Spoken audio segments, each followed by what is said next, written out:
Suddenly, people are speaking of a comeback in US politics, but the question is, did he ever really go away? We're talking, of course, about Donald Trump, who very reluctantly left the White House after voters made Joe Biden America's 46th president.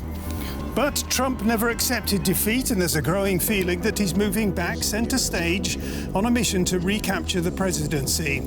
And his animosity towards his Democrat successor is as toxic as ever.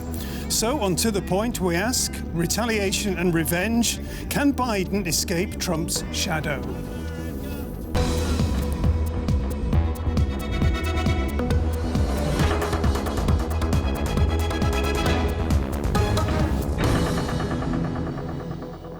Well, thanks so much for being with us once again today. And my guests here in the studio are Rachel Tausendfreund from the German Marshall Fund, who argues that Trump remains a weak candidate, but a Trumpist Republican Party certainly poses a very real threat to American democracy. Also with us is Annika Brockschmidt, who is an author and journalist specialising on the Christian right in America, among other things. And she believes that Trump has got the Republican rank and file in the palm of his hand. Add to that, the Christian right's infrastructure and democracy is taking a pounding. And a very warm welcome too to Matthew Karnitschnig, Chief Europe Correspondent at Politico. And Matthew says Trump has virtually no chance of winning again. America has learned its lesson. Yeah, fascinating comment there. Good comments, all three. Thank you for being here today. Rachel, let me begin with you. We're clearly going to focus on Donald Trump today. The question is a possible comeback in the making. Do you sense that he is once again sort of gearing up to do battle with his enemies? Definitely. Battle with his enemies and, talking about doom and gloom and complaining about the president and all of the mistakes the president making. I mean, this was already during the Obama term, if we remember back to the original Trump. So he's not going anywhere. He's going to, stay in the limelight. He's going to keep up this narrative. He's going to harass Joe Biden as much as possible. And he probably will also run, or if not, just collect a lot of money in the meantime. Has already, indeed, yes. Yeah. He says we're going to take America back. So what does that mean? What's he going to do with America? That is a good question. What did he do the time before? He's going back to some fantasy time where, everyone was conservative. There weren't these, weird new people. Everyone spoke English. I don't know. I mean, what we got was chaos, as Matt said, when he was actually in charge.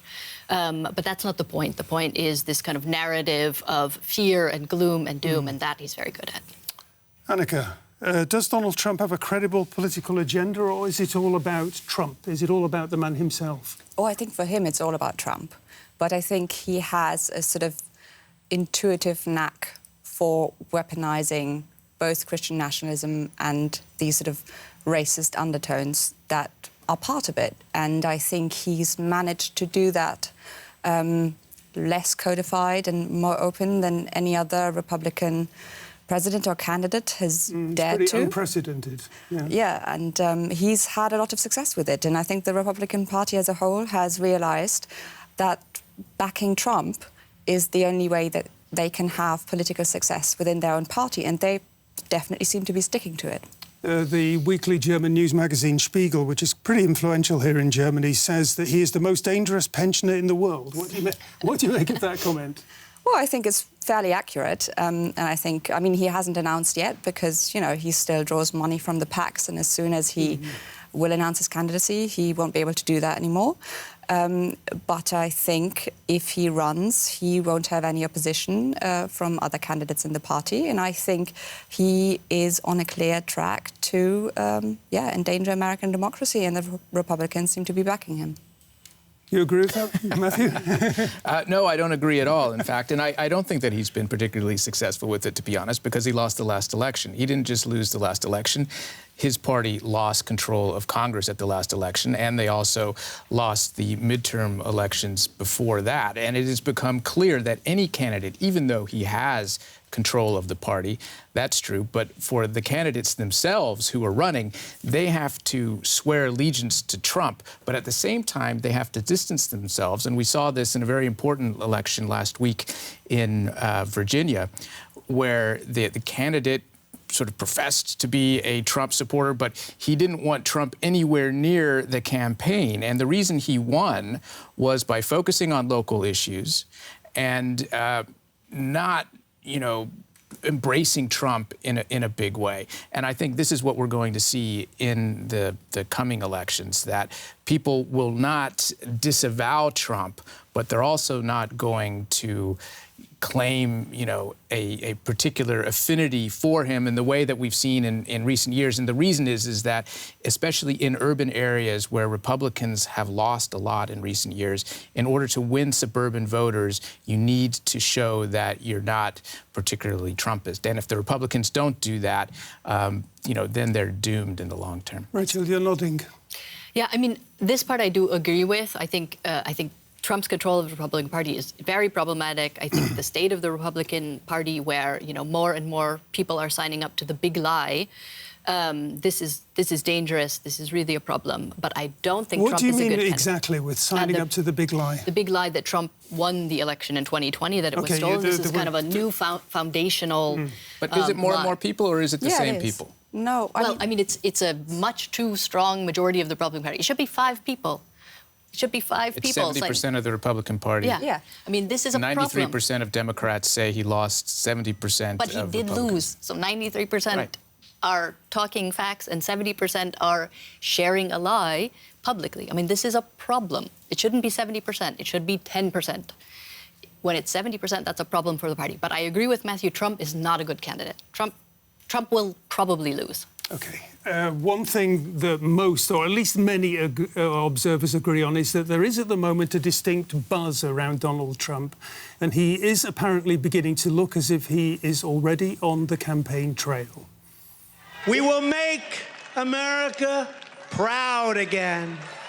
We will make America safe again. And we will make America great again. God bless you. Donald Trump hits the campaign trail, taking any center stage wherever he can along the way. The question of whether he will run for president again in 2024 is more of a rhetorical one for him. Who will that be, I wonder? And Donald Trump is gaining momentum. Republicans have reclaimed governorships in crucial U.S. states. At his current hideout in Palm Beach, Florida, Trump is busy erecting a fortress of money, power, influence. Anyone who wants to be in a position of power within the party is thinking of joining forces with the ex-president here. And anyone who opposes him could be stopped cold in their tracks. At the same time, Trump is making sure that the election laws are changed to favor Republicans. After Facebook and Twitter deleted his accounts, he continued spreading the toxic fairy tale of the stolen 2020 election on his own social media channel titled Truth. That election will go down as the crime of the century, and our country is being destroyed. His supporters believe it, and Trumpism apparently refuses to die. Is Donald Trump still a threat to democracy? Well, that is the big question, Annika. Is he a threat to democracy, especially in an alliance with the Christian right? I think he definitely is, but I also have to say I think any candidate that, even if it wasn't Trump, that would be backed by the religious right in the US, which has, in a way, become synonymous with the Republican Party as of the late 90s, basically. We can see that they've taken over sort of the base ranks of the party.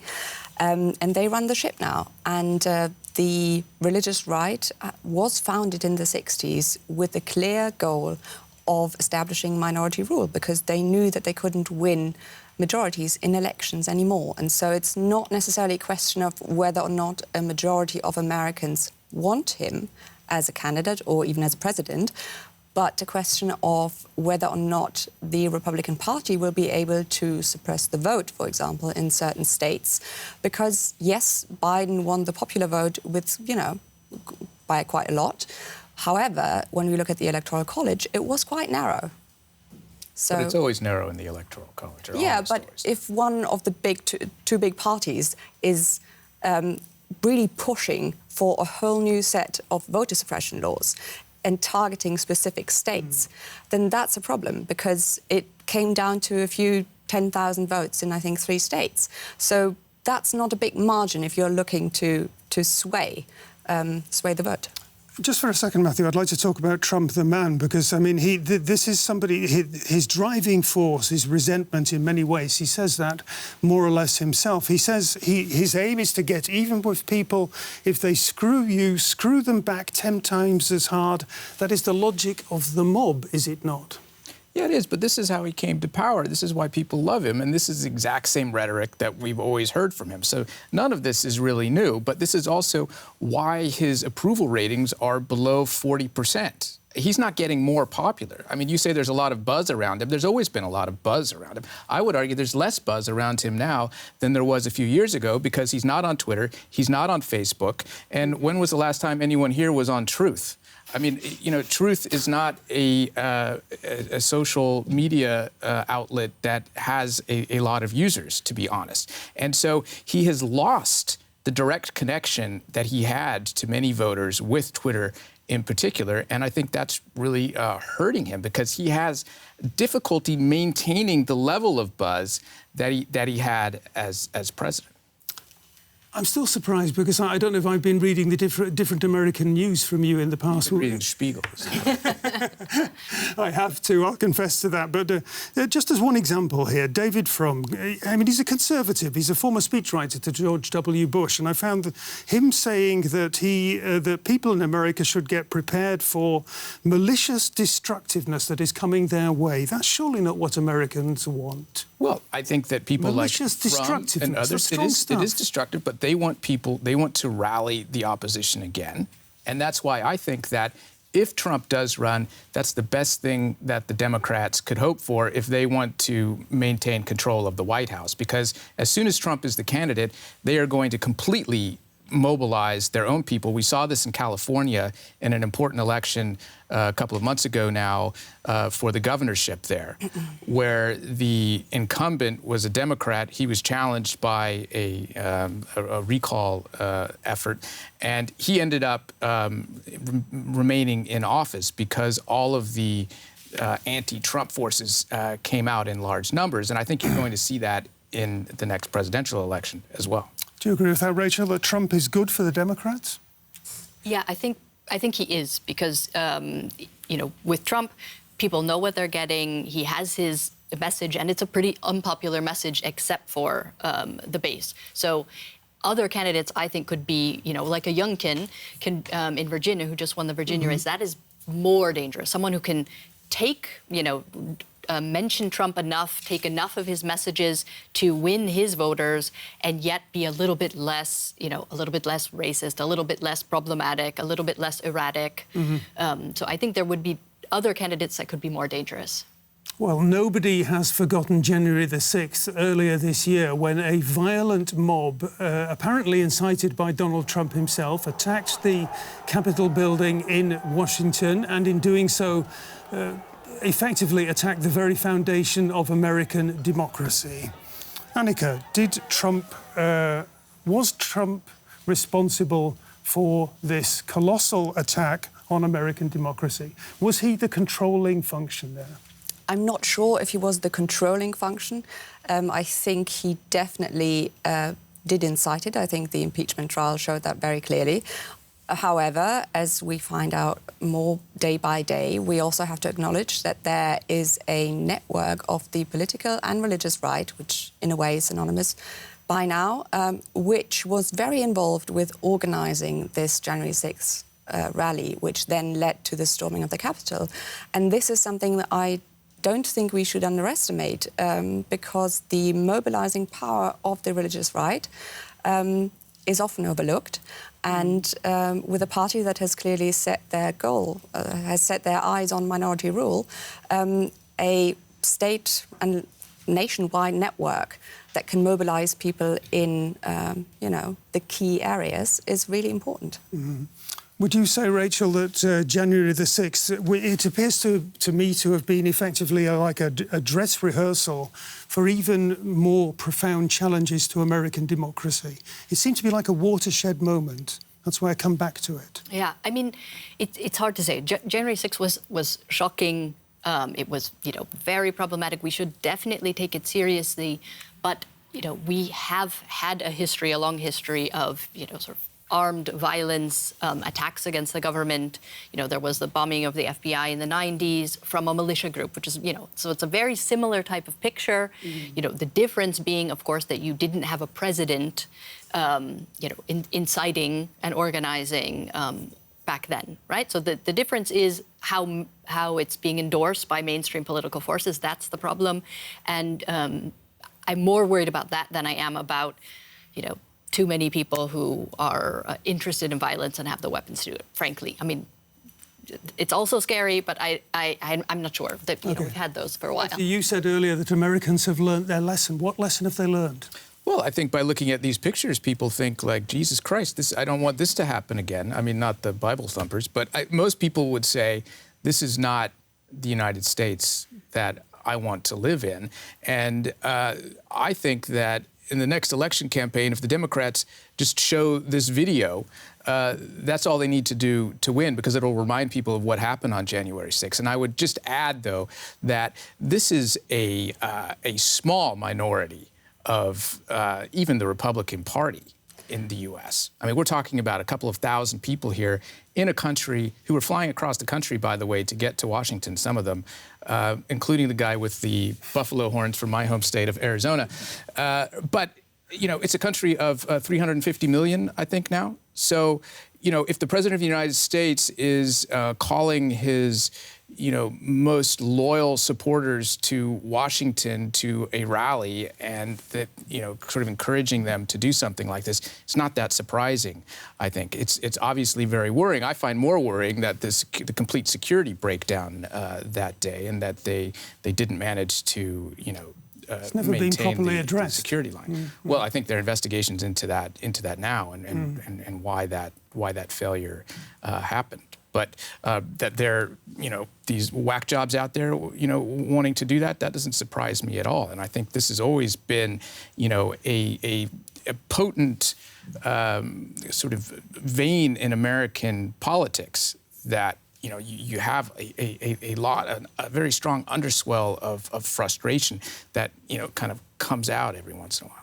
OK, let's just change the mood just a little bit and go back to Joe Biden. He is, after all, the president. And he got off to a pretty reasonable start in office, encouraging the impression that he might be able to bring some sort of unity to a divided America. Now, however, the Biden presidency appears to be faltering. For U.S. allies, the election of Joe Biden seemed like a godsend. With him and Vice President Kamala Harris, many hoped a sense of reliability would return to Washington. America is on the move again. But these hopes were partially dashed. Trump's announcement of troop withdrawal from Afghanistan was chaotically executed by Biden without consulting U.S. allies. Biden lets an armament deal with France fall through and upsets Europeans in the process. The refugee situation on the border with Mexico remains dramatic, and Biden's efforts to contain the coronavirus pandemic are not making enough of an impact. Images like this one of him nearly falling asleep at the International Climate Change Conference are welcome fodder for his critics. Biden presented himself as a dynamic go-getter after the election. Now he's showing signs of weakness. Can he and his team turn things around? OK, Annika, let's go with that question. Can he and his team turn things around? Well, I would say the clock is certainly ticking. I think the Democrats basically have until the midterms to turn things around. So he's just passed this major infrastructure deal, which is a big win, you have to say, because it's, the biggest infrastructure deal that's been passed in, decades. However, I'm not sure if the effects of that will, become apparent to the population quickly enough. Now, the pandemic there have been there was a bit of good news with Pfizer allowing the vaccination of 5 to 11-year-olds, which is good. However, I think the odds are stacked against the Democrats in a way because, again, they only have 1 year left to pass significant other reforms concerning the justice system and voting rights in order to prevent Republican attacks on voting rights and the justice system. Many say Joe Biden simply isn't up to the job. Are you among the doubters? I mean, I think he's got a pretty difficult hand that he's dealing with here. I mean, you know, and lots of things that the president gets blamed for are not really his fault. I mean, we were all happy to blame Trump when the pandemic hit. You know, a president has limited control over these things. Even when he takes it seriously, he still can't force everyone to get, you know, vaccinated. He can't control global supply chains. He can't control the, you know, holes in the labor market. He can't control gas prices. People think that he can, and they're very upset about the, you know, gas prices that are double what they used to be under Trump. These are all factors adding to his unpopularity. I think infrastructure will help. I mean, this was also, we've, you know, been debating this big package for weeks now, and this was frustrating that even with a majority, they couldn't pass anything. So I think he has achieved a lot. I mean, infrastructure, Trump promised infrastructure and couldn't deliver it. So Biden has actually delivered a lot, but it's you know, these are troubling times. It's not an easy job right now. You agree, Matthew? It's not. It's. I mean, these really are. I mean, why don't the Americans cut in some slack? That's what. That's the feeling I get when as I look on. It was ever thus. Every president goes through this, and if you go back and look at Ronald Reagan after he was in office for a year, he wasn't nearly as popular as he was in subsequent years. The same thing with Obama. I mean, this is always kind of a difficult period for every new president, and I'm not here as a partisan for Joe Biden. I would say, though, that I think he is qualified for the job, to your question. I mean, clearly, he was vice president, he was senator for a number of years, he knows the system. Yeah. He's clearly qualified. He's a bit old, and I think that we're seeing, you know, some of the problems associated with his age in terms of his stamina and so forth. But, you know, the question is, will Americans give him credit for these programs that have recently passed? I mean, it's $1 trillion in infrastructure spending. It's going to take a while before they get the shovels in the ground on that. But there are other infrastructure-like programs that he's trying to get passed in Congress, and there's a lot of, you know, kind of discussion about that there. And I think that might lift people's spirits. At the same time, with inflation over 6%, you know, who knows? I mean, but there's a long time to go here. I mean, I would expect that he would lose the midterm elections next year, that the Democrats would, and then you have this sort of gridlock situation. But again, if Trump is the candidate in 2024, you know, I think Biden's chances are looking pretty good.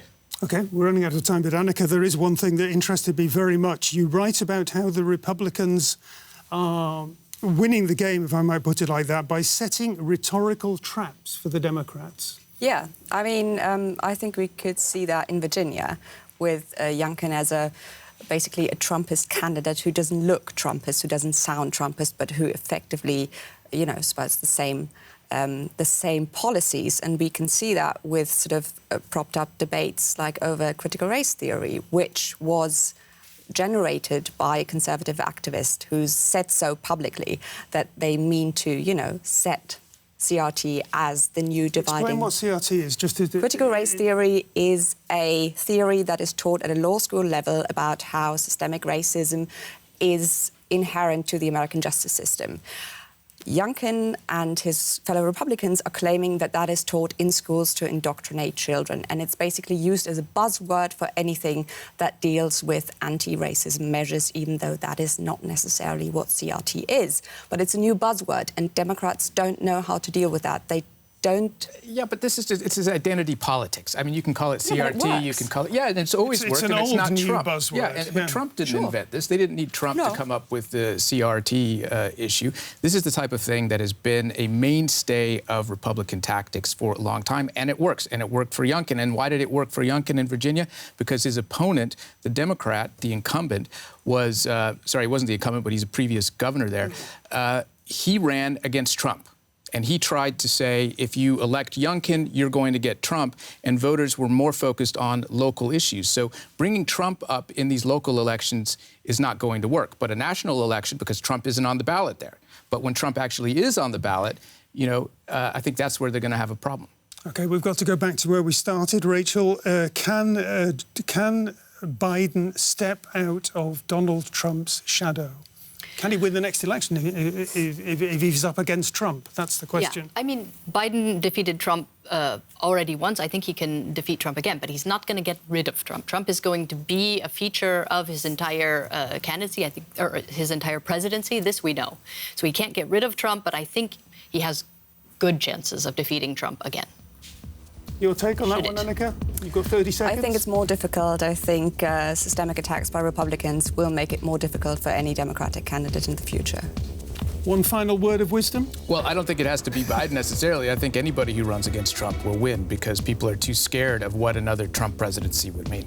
OK, we've been looking at Trump versus Biden. Where's it all leading? Thanks very much for joining us. If you've enjoyed the show as much as I have, come back next time. Until then, bye-bye and tschüss.